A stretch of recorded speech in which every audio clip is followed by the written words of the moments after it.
Hello students, welcome to my YouTube channel. आज हम आपके लिए एक और इम्पोर्टेंट टॉपिक लेकर आए हैं, जिस टॉपिक का नेम है addition and subtraction of fraction. Fraction एक मोस्ट कॉमन टॉपिक है जो ऑलमोस्ट सभी चैप्टर की कैलकुलेशन में कहीं ना कहीं देखने को मिलता है, यूज किया जाता है। और इस टॉपिक को सीखने का पर्पस यही होता है कि हम अपनी कैलकुलेशन को इम्प्रूव कर सकें और हम अपनी कैलकुलेशन को फास्ट बना सकें। मोस्ट ऑफ द स्टूडेंट्स को एडिशन सब्ट्रैक्शन करते टाइम, स्पेशली इन फ्रैक्शन करते टाइम प्रॉब्लम फेस करनी पड़ती है और वो ठीक से ये कैलकुलेशन कंप्लीट नहीं कर पाते हैं। यदि आपकी भी ये प्रॉब्लम है तो आज की इस वीडियो में आपकी ये प्रॉब्लम बिल्कुल दूर हो जाएगी। तो चलिए स्टार्ट करते हैं, कुछ एग्जांपल्स अंडरस्टैंड करते हैं कि एडिशन और सब्ट्रैक्शन फ्रैक्शंस में कैसे की जाती है। एडिशन की बात करें तो एडिशन करते टाइम या सब्ट्रैक्शन करते टाइम हमें न्यूमरेटर और डिनोमिनेटर दोनों को कंसीडर करना पड़ता है। For example 2/3 plus 3/4। अब हमारे पास 2 फ्रैक्शंस है और इन 2 फ्रैक्शंस में हमें एडिशन करनी है। एक और एग्जाम्पल हैंड टू हैंड लिख देते हैं। 2/5 प्लस 3/5। अब इन दो डिफरेंट कैलकुलेशन को करते टाइम हम डिफरेंट कॉन्सेप्ट अप्लाई करते हैं। जैसे यहां हम देखते हैं कि यहां जब एडिशन करेंगे तो यहां डिनोमिनेटर में जो वैल्यू है दोनों ही फ्रैक्शन में वो सेम है। और जब इस तरह का केस बनता है जहां डिनोमिनेटर में वैल्यू सेम होती है तो हम उसे सिंगल टाइम लिख देते हैं, डिनोमिनेटर को सिंगल टाइम लिखते हैं। और जो एडिशन करनी है एक्चुअल में वो न्यूमरेटर्स में करते हैं। 2 + 3, 2 + 3 become 5 and denominator as it is. ये 5 इस 5 को डिवाइड कर देगा 1 जा में, तो आंसर आ गया 1। तो देखो ये कितना इजी है इसको सोल्व करना जब हमारे पास डिनोमिनेटर सेम होते हैं फ्रैक्शंस या रैशनल नंबर में। अब हम अपने मेन प्रॉब्लम की तरफ आते हैं। जो हमने फर्स्ट पार्ट लिखा था, फर्स्ट केस, इसको अंडरस्टैंड करते हैं। अब इधर देखिए डिनोमिनेटर में तो कोई भी वैल्यू सेम नहीं है, दोनों डिफरेंट नंबर्स हैं। इस केस में कैलकुलेशन करने का तरीका डिफरेंट हो जाता है। बच्चों को यही कंफ्यूजन आती है। वो हर एक फ्रैक्शन के क्वेश्चन को एडिशन करना हो या सब्ट्रैक्शन करना हो इस मेथड से कर देते हैं, जबकि डिनोमिनेटर पर डिपेंड करता है कि हमें अपने कैलकुलेशन किस तरह से करनी है, किस ढंग से करनी है। जहां डिनोमिनेटर डिफरेंट आए वहां आपने कुछ बातों का ध्यान रखना पड़ता है। सबसे पहले ये चेक करना पड़ता है कि दोनों नंबर किस टाइप के हैं। दोनों नंबर प्राइम है, दोनों नंबर को प्राइम है, या दोनों नंबर कंपोजिट नंबर्स हैं, कंपोजिट विद को प्राइम नंबर्स हैं। ये डिफरेंट डिफरेंट टाइप्स के डिनोमिनेटर डिसाइड करते हैं कि हमारी कैलकुलेशन कैसी रहने वाली है। जैसे यहां हमारे पास 2 डिफरेंट नंबर्स हैं, दोनों को प्राइम नंबर है, तो इस केस में हम एलसीएम की भी हेल्प ले सकते हैं और डायरेक्ट भी कर सकते हैं। मैं आपको दोनों तरीके से करके बताऊंगा और एग्जाम्पल के थ्रू। तो यहां 2 नंबर को प्राइम नंबर है, तो इस केस में आप एडिशन कैसे करेंगे? 4 और 3 की मल्टीप्लाई कर दीजिए स्ट्रेट, दोनों की मल्टीप्लाई करके आएगा 12, और 4 की मल्टीप्लाई 2 से, यहां क्रॉस मल्टीप्लाई कर दो आप। 4 की मल्टीप्लाई फर्स्ट फ्रैक्शन के न्यूमरेटर से कर दो, 4 2 जा 8, और फर्स्ट फ्रैक्शन के डिनोमिनेटर की मल्टीप्लाई सेकंड फ्रैक्शन के न्यूमरेटर से कर दें तो आएगा 9। इन दोनों को ऐड करने से मिला 17 और डिनोमिनेटर में 12। तो एक तरीका तो ये है करने का। दूसरा तरीका ये है कि इसको डिवीजन मेथड से एलसीएम निकाल लो और एलसीएम के थ्रू इन दोनों डिनोमिनेटर को सेम करो। वो थोड़ा लेंथी पड़ जाता है कैलकुलेशन वाइज। अब यहां जो समझने वाली बात है वो ये है, मैं आपको कुछ एग्जांपल से अंडरस्टैंड कराना चाहता हूं कि किस किस केस में आप डायरेक्ट एलसीएम कर सकते हैं, मींस डायरेक्ट कैलकुलेशन कर सकते हैं, और किस केस में आपको एलसीएम करने की नीड पड़ेगी ही पड़ेगी। तो चलिए अंडरस्टैंड करते हैं।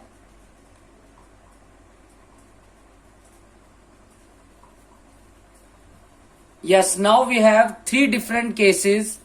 अब इन 3 डिफरेंट केसेस से हम अंडरस्टैंड करेंगे कि हम एडिशन या सब्ट्रैक्शन किस ढंग से करेंगे जब ये सिचुएशन होगी। तो ये सिचुएशन बेस्ड 3 केसेस मैंने आपके सामने लिखे हैं, इसे अंडरस्टैंड करते हैं जल्दी से। देखिए, फर्स्ट केस क्या है, जहां हमें प्राइम नंबर्स मिले डिनोमिनेटर में या को प्राइम नंबर्स मिले डिनोमिनेटर में, प्राइम मिले या को प्राइम मिले, उस केस में आप बिना एलसीएम के डायरेक्ट एडिशन या सब्ट्रैक्शन कर सकते हैं। कैसे? जब आपके सामने डिनोमिनेटर में प्राइम या को प्राइम मिले तो आप जैसे ये अभी फर्स्ट पार्ट किया है इस तरीके से ही कैलकुलेशन करेंगे। तो इसका आंसर कैसे आएगा, डिनोमिनेटर की मल्टीप्लाई डिनोमिनेटर से कर दो, 5 7 जा 35, न्यूमरेटर की मल्टीप्लाई फर्स्ट पार्ट के न्यूमरेटर की मल्टीप्लाई सेकंड पार्ट के सेकंड फ्रैक्शन के डिनोमिनेटर से कर दो, मींस क्रॉस मल्टीप्लाई कर दो। इन दोनों की स्ट्रेट मल्टीप्लाई, इसकी मल्टीप्लाई इससे और इसकी मल्टीप्लाई इससे, क्रॉस मल्टीप्लाई 7 + 5। तो ये जो बनेगा ये आंसर में बनेगा 12/35 जब डिनोमिनेटर प्राइम हो या को प्राइम हो। ठीक, नेक्स्ट सेकंड केस अंडरस्टैंड करते हैं। सेकंड केस जहां डिनोमिनेटर डिफरेंट हो बट टेबल वाले नंबर हो। ये एक तरीका है समझने का, ये कोई वो नहीं है कि बुक्स में लिखा हो मेथड। आप ये समझो कि आपको यहां डिनोमिनेटर पे एक स्टडी करनी है जब आप एडिशन या सब्ट्रैक्शन कर रहे हैं फ्रैक्शन या रैशनल नंबर में, तब आप चेक करेंगे। फर्स्ट केस आपको समझ आ गया, प्राइम या को प्राइम डिनोमिनेटर। यहां जो है 2 नंबर टेबल वाले हों। जैसे हमें चेक करना क्या है, 3 की टेबल में 6 आता है या 6 की टेबल में 3 आता है। आपको इन दोनों में से किसी एक नंबर को कन्वर्ट करना है दूसरे नंबर में। तो 3 की टेबल में 6 आता है, तो 6 तो जैसा है वो वैसे ही आ जाएगा, वैसे ही लिख दो उसे। जिसको हम कन्वर्ट कर सकते हैं, मींस 3 की टेबल में 6 आता है तो 6 में इसे कन्वर्ट किया जा सकता है। तो आप क्या करेंगे, 2/3 को मल्टीप्लाई कर देंगे 2 से, न्यूमरेटर में भी और डिनोमिनेटर में भी। देखो यहां भी मैं एलसीएम नहीं ले रहा हूं, यहां भी मैं ट्राई कर रहा हूं कि बिना एलसीएम के मेरा क्वेश्चन सॉल्व हो जाए। यहां मैं देख रहा हूं टेबल वाले नंबर, टेबल वाले डिनोमिनेटर में। तो 3 2 जा 6, और इसमें कुछ भी चेंज करने की जरूरत नहीं है क्योंकि इसके पास तो ऑलरेडी 6 है ही। ऐसे बहुत से नंबर है जो एक दूसरे की टेबल में आते हैं। जिसकी टेबल में जो नंबर आ रहा है, जिसको कन्वर्ट करना पॉसिबल है, आप उसको टारगेट करो, बस दूसरे नंबर को इंक्लूड मत करो एलसीएम के अंदर। 2 2 जा 4, देखो डिनोमिनेटर सेम हो गए। हमारा पर्पस डिनोमिनेटर सेम करके न्यूमरेटर्स को ऐड करना या सब्ट्रैक्ट करने का होता है, इसके अलावा कुछ नहीं होता। 6 सिंगल टाइम आ जाएगा जब डिनोमिनेटर सेम हो गए, तो 4 + 1 बिकम 5/6। क्लियर? ये कैसे किया, यहां हमने स्ट्रेट मल्टीप्लाई डिनोमिनेटर में करके क्रॉस मल्टीप्लाई कर दी तो आंसर आ गया। यहां हमने टेबल चेक कर ली डिनोमिनेटर में, इसकी टेबल में ये आ रहा है तो इसी को कन्वर्ट करके 6 बना दो, टेबल वाली डिनोमिनेटर मिल गए। अब यहां क्या करना है, यहां समझो, इस केस में ना तो 10 की टेबल में 15 आता है, ना ही 15 की टेबल में 10 आता है। यहां ना तो ये दोनों प्राइम नंबर्स हैं, कंपोजिट नंबर्स है ना, तो इस केस में हमें एलसीएम करने की नीड होती है। यहां हम एलसीएम करेंगे। तो आप जो कॉमन मिस्टेक करते हो एग्जाम्स में अपने बुक्स के क्वेश्चन सॉल्व करते टाइम, आप एलसीएम एक ही मेथड से हर तरह के क्वेश्चन करते हो, जिसकी वजह से आपका टाइम बहुत ज्यादा वेस्ट हो जाता है। आप थोड़ा सा स्मार्ट वर्क करें, कैलकुलेशन के डिफरेंट पैटर्न को अंडरस्टैंड करें और फास्ट कैलकुलेशन करने के लिए कोशिश करें। तो यहां अब नीड है, यहां डिनोमिनेटर किस टाइप के हैं, ना तो इस केस के हैं ना इस केस के हैं, यहां बिल्कुल डिफरेंट कंपोजिट नंबर्स आ गए डिनोमिनेटर में, यहां एलसीएम करना ही पड़ेगा। 5, यहां 15, 3 की टेबल से करेंगे 5 सेम, यहां भी 5 की टेबल से करेंगे 1 1, 2 3 जा 6, 6 5 जा 30, तो एलसीएम हमें मिला 30। इसका मतलब ये है कि 7/10 को कन्वर्ट करना है ऐसे नंबर में जिसका डिनोमिनेटर 30 बने। एलसीएम 30 आया ना, तो ये डिनोमिनेटर बने। सेम इसी की टाइप से 18/15 को आपने मल्टीप्लाई एक ऐसे नंबर से करना है जिसको मल्टीप्लाई कर दे तो वो 30 डिनोमिनेटर बन जाए। तो 10 को 3 से मल्टीप्लाई करने पर 13 मिलेगा डिनोमिनेटर, तो 3 ऊपर रिपीट करना है। 15 को 2 से मल्टीप्लाई कर देने से डिनोमिनेटर 13 बनेगा, तो यही 2 ऊपर रिपीट कर देना है। तो जब एलसीएम वाला मेथड आप एडिशन या सब्ट्रैक्शन में अप्लाई करते हैं, उस केस में आपने इसी टाइप से कैलकुलेशन करनी है। 7 3 जा 21/30, 8 2 जा 16/30। देखो यहां भी हमारा पर्पस वही चल रहा है कि डिनोमिनेटर किसी तरह सेम हो जाए ताकि हम उसे सिंगल टाइम लिख सके। 21 + 16 बिकम 37/30। आई होप आपको एडिशन के ये तीनों मेथड समझ आ गए होंगे, तीनों केस समझ आ गए होंगे, जिनमें हमने डिफरेंट मेथड से ये कैलकुलेशन को कंप्लीट किया। आपने बस डिनोमिनेटर को आइडेंटिफाई करना है और अपने मेथड्स को अप्लाई करना है। अब इसी तरह से सब्ट्रैक्शन किया जाता है, तो सब्ट्रैक्शन में भी हम इसी टाइप के कोई 3 केस लिख लेते हैं जिस पर हम ये कैलकुलेशन करेंगे।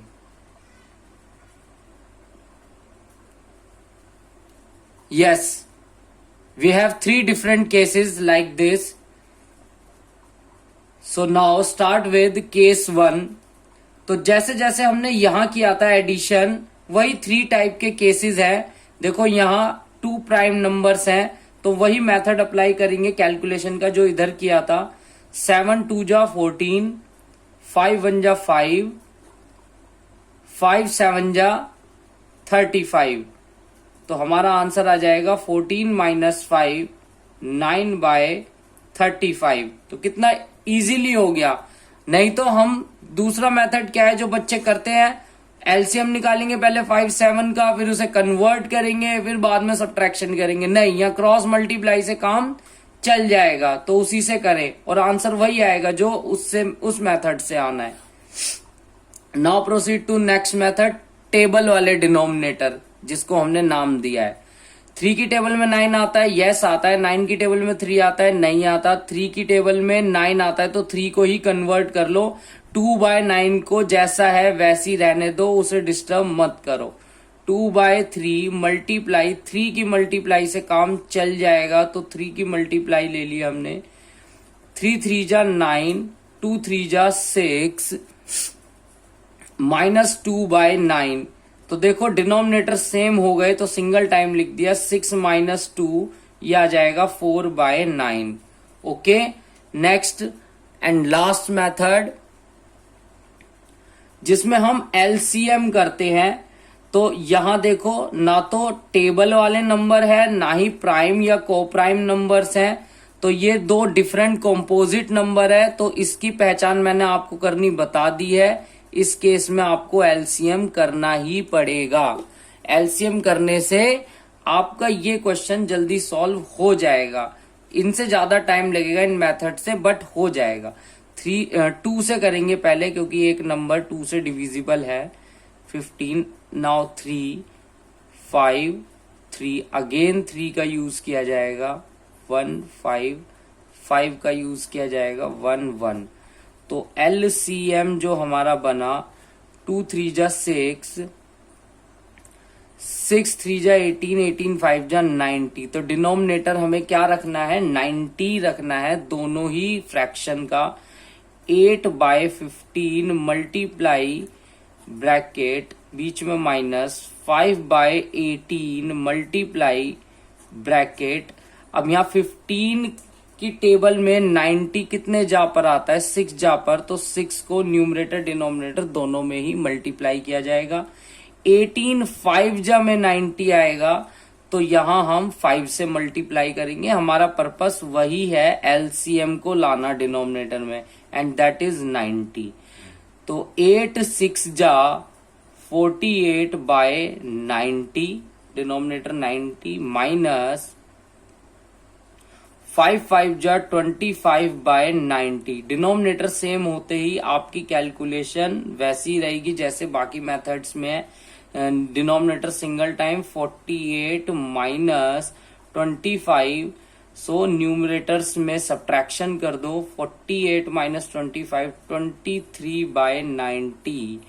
ये आपके आंसर्स हैं। सो स्टूडेंट्स, आई होप आप सबको addition and subtraction of fraction, ये जो हमारा टॉपिक है, ये अंडरस्टैंड हो गया होगा।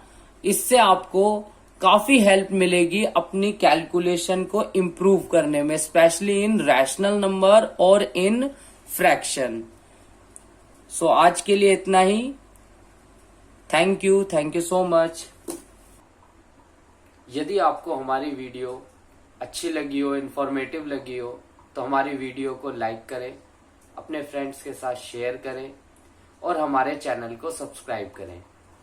Thank you.